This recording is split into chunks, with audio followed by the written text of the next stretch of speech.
Hey, so agents, file versus databases. And right now the files are everywhere, and MD files are enough. Skills are MD files, custom instructions are MD files, the agents, descriptions, the commands, everything. Everything is file based. So it gets back to this setup when all our life actually was heavily on text. But we have this repetitive pattern from early 50s to the knowledge management systems, and right now to the agents, because way back it was the same that early computers was fiddling with the text files until it failed. And then people start inventing some layers on top of the file system that help to be more effective in indexing and querying the information. And then the information manager management appear, and first commercial databases before SQLs was on this reverse list, and the systems like the Adabas, and then some hierarchical databases appear with the COBOL and tree structures and all of the thing. And right now I have a feeling that we're not learning from the past experience because the databases, maybe it's hard to set up, but actually they give more structure, they give the language, and they really could help you with the sophisticated retrieval. And before we jump to the agents, I want to tell you my story and story of couple of knowledge management systems. We all know LogSeq, for example, and they was the same as Obsidian, heavily MD file based. But at some point they realized that they will be much more effective and compact if they will migrate to the database, right? And actually Obsidian do something similar because they have the MD file, but they try to build the query layer with different plugins on top of it, and still I could not say that it's the best thing ever. And from my observation, every time when I try to build the management system based on Obsidian or LogSeq, I end up that when you just have the bunch of files, it's turned to the garbage when you need to have some sophisticated queries. And agents are the same. They have the same problem that when you have your toy set up, a little project, the folder with the docs, when you working with your coding agent, and bunch of skill files, and the commands are more than enough for the small code base. But when we going to manage something big and complex, and we have especially multi-agents set up where multiple agents read and write results together with the humans, and then we start having some obvious limitations with the file system. First of all, it's concurrent writes, and the file system management, it's the nightmare. So you could log the files, you could, when you was making this file access with the concurrent threads, in any kind of language, it's tedious. And the databases actually solve it quite in a quite good manner for you without the need of understanding. And your agents don't need to handle it, and or you don't need to think who will compete for this resource. So when you have the multi-agent setup that heavily write, you don't need to reinvent some hacks to write to the separate file per agent or do the any other things, because you could just organize your memory on top of the database actually, and solve this also. Also, the conflicts retrieval, it's the main benefits where the database really shine over the markdown files. Because when you go out from the toy setup and you need to run some sophisticated queries, then the databases are your best friends, actually. So, or you will start inventing some markdown file query language, and I will say that, for example, you could take a look to the Sparkle for anything, or Sparkle for, yeah, any Sparkle or something like that, as allow you to query your empty file as a graph with the Sparkle language. I'm not selling you the graph databases, but I really see that graph databases and with the combination for the vector search is really quite good foundation for the memory in a multi-agent and complex setup. And on the large scale, it's overperform the files, but you need to have the good justification for it.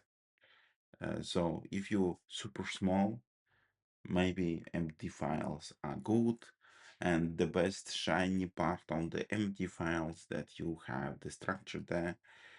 You could mark something bold as important. You could explain to the LLM the structure, and LLM quite good with working with the text, and you actually deliver in the same interface most closest thing that LLM will understand. It's true, but at some point when your empty files start growing, it's really hard to have this attention. Or, for example, you design everything in empty files, and then you understand that you need to heavily reshape them, make them smaller, keep the attention maybe on some part of this empty files, and all other things. And with the granular design of the databases, it's no brainer. But with the large amount of files, it's really hard. It's really hard to navigate, and just believe me, if it's hard for the humans, it will probably also be hard for the agents. So the database is more flexible for the granularity, changing the structure, changing the focus, changing the attention, and on the huge scale, it's much better for the queries. You could teach your LLM the query, and actually the good part of it that majority of the LLMs already know how to work with that database more effective. And I would say that together with your coding agent, you could have some kind of librarian agent that are responsible for that. Actually, a couple of interesting projects that I observing right now, they still find ways that they try to graphify your code base, they try to graphify your uh,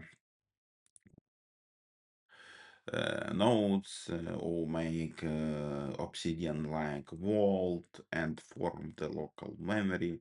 But I already know how it's usually end up, and it's quite interesting article from the Oracle researcher that point me to make this talk, and he made quite good benchmarks and showed that actually the databases on huge information load and multi-agent setup are way more better, and LLMs are quite good of understanding them, and you don't need to reinvent the databases, because right now I really observe this pattern that people try to build the early stage databases themselves, because they start from files, then they introduce some index nodes, Then they introduce some query capabilities and continue actually do the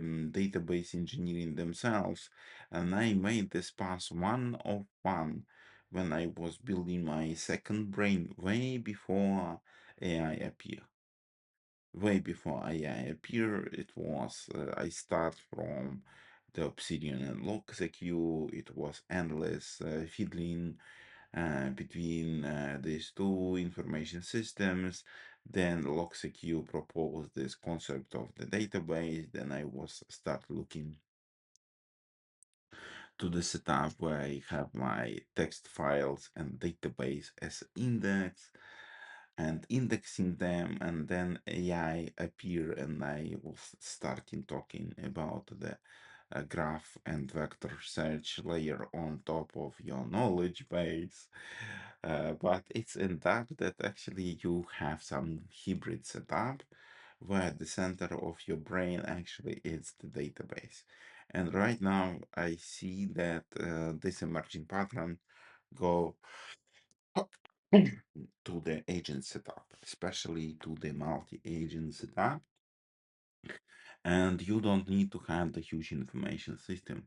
Even with your coding assistant, it's more suitable to have the little team of little specialized agents, and for example some reviewer agent, critic agent, information management agent, some agents that are the architects and do design with Opus, some coding agents with the Sonnet, and some maybe cross review agents that use the different model just to have the second opinion. So you already have the multi-agent setup, and you need to have some kind of information system on top.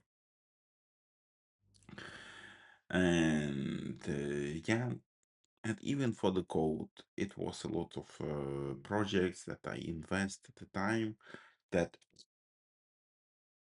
see the code base as a database, and they parse the IST and make the code base globally queryable. And in this case, for example, what people do with the small talk surprise, surprise, and Glamour toolkit for the moldable programming, it's yet another interesting area.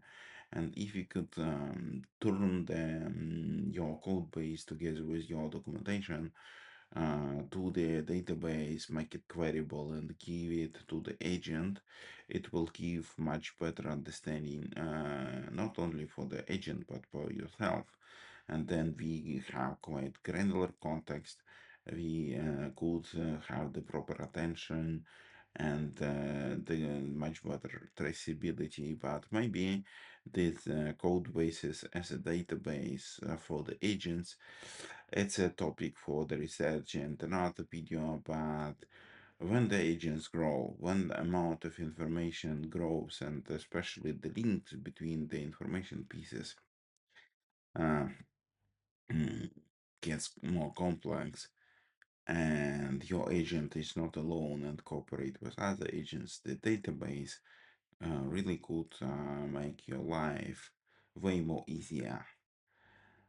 And I not insisting on the graph databases. You could start from the single SQL file, or the single MySQL SQLite file. Actually, I like the SQLite a lot because it's fully portable. It's a single file, and what's another quite big advantage of the SQLite that you would have the multiple databases that you could glue together and store different things differently in a separate files and then glue them and all other things. And I even described how to build the graphs on top of SQLite. It's my separate book about the embedding things.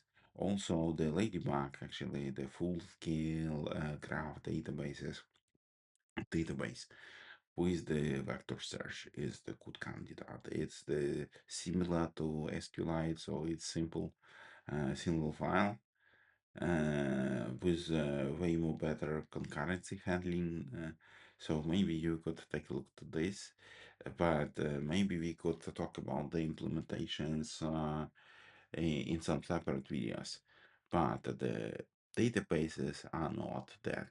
Files are simple, they straight interface to the LLMs, but when the information gets more complex, it's not a simple solution anymore. That's why we need to utilize something that we was using for the decades and use all the power and wisdom because you're rebuilding the database anyway. See you next time and choose.